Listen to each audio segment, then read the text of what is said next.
Hi, ഏവർക്കും spoken English ക്ലാസ്സിലേക്ക് സ്വാഗതം. ഈ ക്ലാസ്സുകളിൽ നാം കണ്ടുകൊണ്ടിരിക്കുന്നത് ഇംഗ്ലീഷ് ഭാഷയിലെ വളരെ പ്രധാനപ്പെട്ട ഒത്തിരി ഉപയോഗിക്കുന്ന ഏതാനും വാക്കുകൾ, അവയുടെ പ്രധാന ഉപയോഗങ്ങളും പ്രധാന അർത്ഥങ്ങളുമാണ്. ഈ ക്ലാസ്സിൽ നാം കാണുന്ന വാക്ക് സിൻസ് എന്ന വാക്കാണ്. SINCE. ഈ വാക്ക് നമ്മൾ നേരത്തെ പഠിച്ചിട്ടുള്ളതാണ്. ഓർക്കുന്നുണ്ടാവും, ഈ വാചകം കണ്ടാൽ പ്രത്യേകിച്ച് ഓർമ്മ വരും. ഇതിന്റെ അർത്ഥം മുതൽ അല്ലെങ്കിൽ ശേഷം എന്നാണ്. ഇതിന് മറ്റുപയോഗങ്ങളും ഉണ്ട്. പ്രത്യേകിച്ച് വാചകങ്ങളെ തമ്മിൽ യോജിപ്പിക്കാൻ വേണ്ടി സിൻസ് ഉപയോഗിക്കും.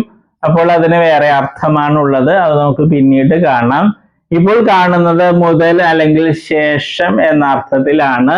ഈ വാചകം നോക്കുമ്പോൾ നമുക്ക് വ്യക്തമാകും. നേരത്തെ ഈ വാക്ക് നമ്മൾ പഠിച്ചിട്ടുണ്ട്.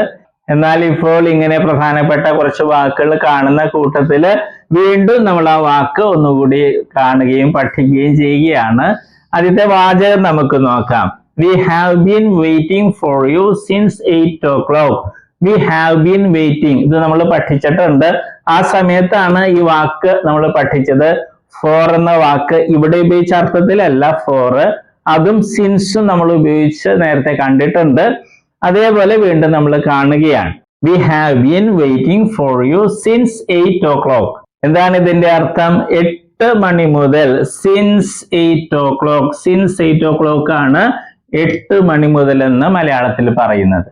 മുതൽ, 8 മണി മുതൽ ഞങ്ങൾ നിങ്ങൾക്ക് വേണ്ടി, ഒരാളാണെങ്കിൽ നിനക്ക് വേണ്ടി കാത്തിരിക്കുകയാണ്. 8 മണി മുതൽ ഞങ്ങൾ നിനക്ക് വേണ്ടി അല്ലെങ്കിൽ നിങ്ങൾക്ക് വേണ്ടി കാത്തിരിക്കുകയാണ്. നിങ്ങൾക്ക് വേണ്ടി, അതാണ് ഫോർ യു. ഈ വാചകം നമ്മൾ നേരത്തെ പ്രാക്ടീസ് ചെയ്തിട്ടുള്ളതാണ്. സിൻസ് വെച്ച് തന്നെ ഇതേ അർത്ഥത്തില്.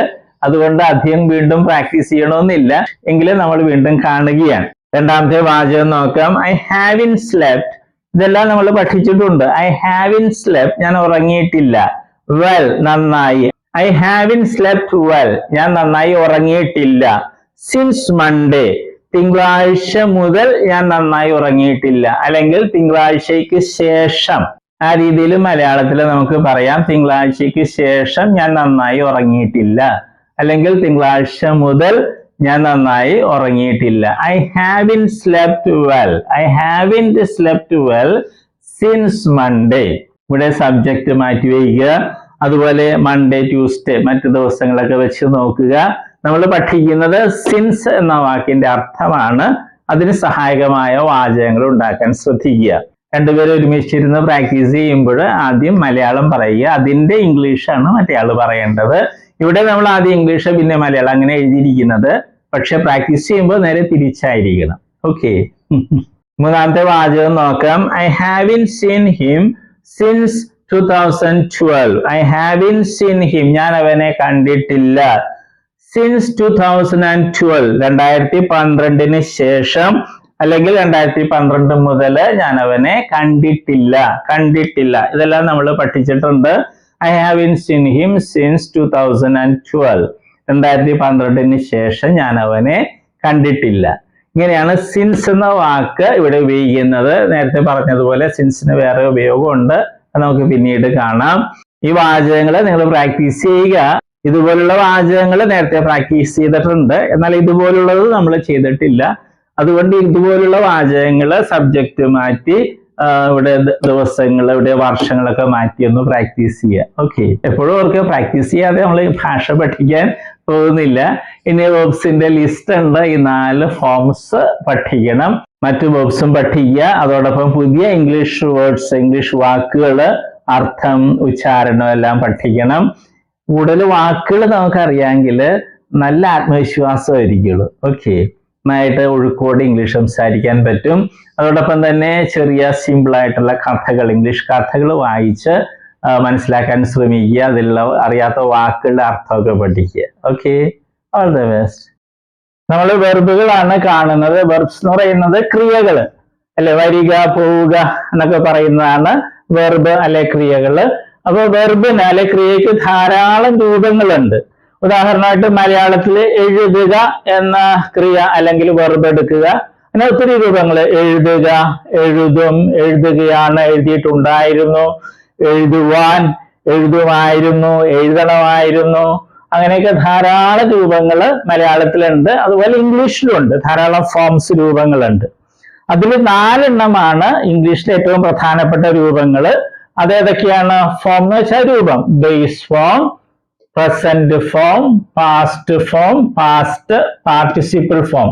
ഈ 4 രൂപങ്ങളാണ് ഏറ്റവും പ്രധാനപ്പെട്ടത്. കാരണം ഇംഗ്ലീഷില് എല്ലാ ടെൻസ് എന്ന് പറയുന്നത് അത് മറ്റൊക്കെ ഉണ്ടാക്കുന്നത് ഈ 4 എണ്ണത്തില് ഏതെങ്കിലുമൊക്കെ ഉപയോഗിച്ചാണ് ടെൻസും മറ്റും ഉണ്ടാക്കുന്നത്. അപ്പൊ ഈ 4 എണ്ണം അറിഞ്ഞിരിക്കണം, എങ്കിലേ ഇംഗ്ലീഷ് സംസാരിക്കാനും എഴുതാനൊക്കെ സാധിക്കുകയുള്ളൂ. അപ്പൊ നമ്മൾ ഉദാഹരണമായിട്ട് ബേസ് ഫോം അല്ലേ, ഉദാഹരണമായിട്ട് റൈറ്റ് എന്ന വെർബ് എടുക്കുന്നു. അതിന്റെ അർത്ഥം എന്താണ്? എഴുതുക. പ്രസന്റ് ഫോമില് റൈറ്റ് ഉണ്ട്, റൈറ്റ്സും ഉണ്ട്. ഇത് പ്ലൂറലാണ്, ഇത് സിംഗുലർ ആണ്. ഇതിന്റെ അർത്ഥം എന്താണ്? എഴുതാറുണ്ട് അല്ലെങ്കിൽ എഴുതുന്നു. ഇത് രണ്ടുപേരും അർത്ഥം മലയാളത്തില്. പല കുട്ടികളും പ്രസന്റ് ഫോമില് ചോദിക്കുമ്പോൾ അവര് എഴുതുക എന്ന് പറയും. അത് തെറ്റാണ്. ഈ പ്രസന്റ് ഫോമില് റൈറ്റിന്റെ അർത്ഥം എഴുതാറുണ്ട് എന്നുള്ളതാണ്.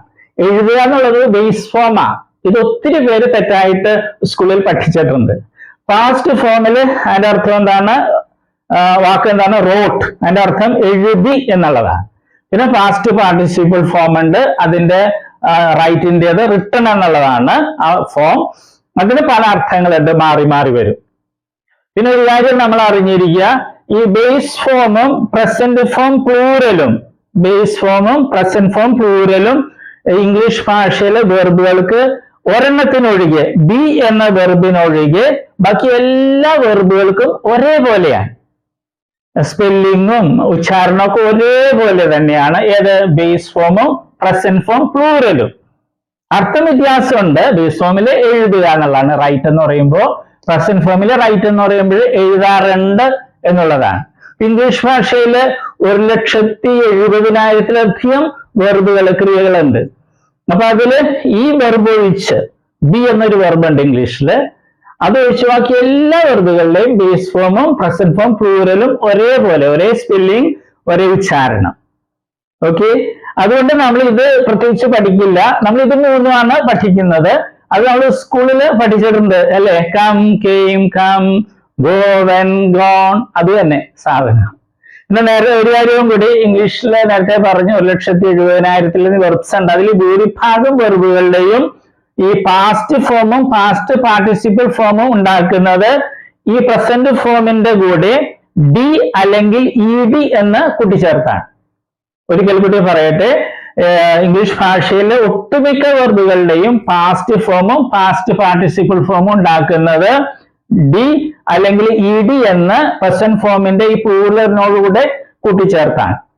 അല്ലാതെ കുറെ വെർബ്സ് ഉണ്ട്. അപ്പൊ പക്ഷെ അതാണ് നമുക്ക് ഒത്തിരി ഉപയോഗിക്കുന്നത്. അതിലൊരു ഒരെണ്ണമാണ് ഇത്, റൈറ്റ്, റോട്ട്, റിട്ടൺ. ഇത് മൂന്ന് രീതിയാണ്. റൈറ്റ് ഇത് വേറെ രീതി, റോട്ട് ഇത് റിട്ടൺ. ഓക്കെ, അപ്പൊ നമ്മൾ ഇത് 3 പഠിക്കുള്ളൂ. നേരത്തെ പറഞ്ഞതുപോലെ ഇത് പ്രത്യേകിച്ച് പഠിക്കേണ്ട കാര്യമില്ല, ബേസ് അർത്ഥം അറിഞ്ഞിരുന്നാൽ മതി.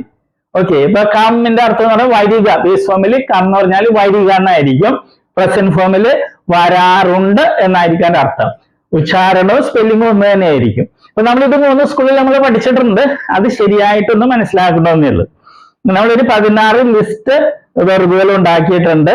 ഏറ്റവും കൂടുതൽ ഉപയോഗിക്കുന്ന വെർബ്സ് ആണ്. ഇടിയും ചേർത്തതും ഉണ്ട്, പിന്നെ ഈ പ്രത്യേകതയുള്ള വെർബ്സും ഉണ്ട്. അത് നമ്മൾ പഠിക്കണം. വെർബുകളുടെ ലിസ്റ്റില് 6ാമത്തെ ലിസ്റ്റാണ് നമ്മൾ ഇന്ന് കാണുന്നത്. അപ്പൊ 4 ഫോംസ് ആണ് ഏറ്റവും പ്രധാനപ്പെട്ടത് ഇംഗ്ലീഷ് ഭാഷയിലെ വെർബുകളുടേത്.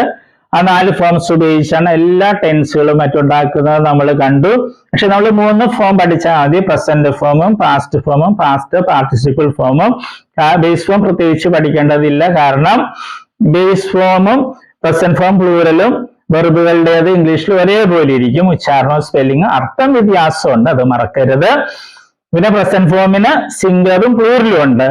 എസ് സാധാരണ ചേർക്കുമ്പോൾ സിംഗുലർ കിട്ടും, മറ്റേത് പ്ലൂറല്. അർത്ഥമൊക്കെ ശരിക്കും പഠിക്കുക. അപ്പൊ നമുക്ക് വായിച്ചു തുടങ്ങാം.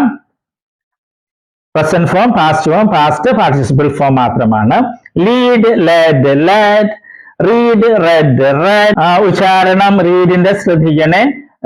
Past form past participle form spelling ഒന്നാണ്, പക്ഷെ ഉച്ചാരണം വ്യത്യാസമുണ്ട്. റീഡ് റെഡ് റെഡ് എന്നാണ്.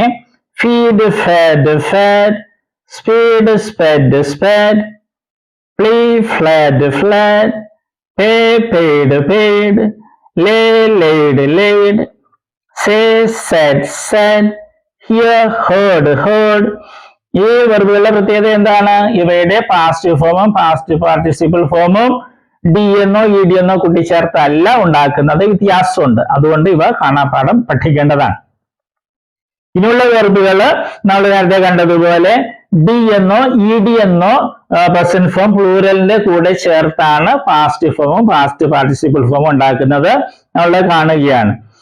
Arrange arranged arranged, attack attacked attacked, attempt attempted attempted, breathe breathed breathed, clap clapped clapped, cure cured cured, deserve deserved deserved, escape escaped escaped, dry dried dried, face faced faced, increase increased increased, influence influenced influenced, fool fooled fooled, practice practiced practiced, pull pulled pulled, question questioned questioned, raise raised raised, remind reminded reminded, repeat repeated repeated, request requested requested. ഓർക്കുക, ഈ വെർബുകളൊക്കെ ഇംഗ്ലീഷിൽ ഏറ്റവും കൂടുതൽ ഉപയോഗിക്കുന്ന വെർബുകളുടെ ലിസ്റ്റിൽ പെട്ടതാണ്. ഈ വെർബുകൾ പഠിക്കണം, അർത്ഥം പഠിക്കണം, ഇവ തമ്മിലുള്ള വ്യത്യാസവും പഠിക്കണം. ഓക്കെ.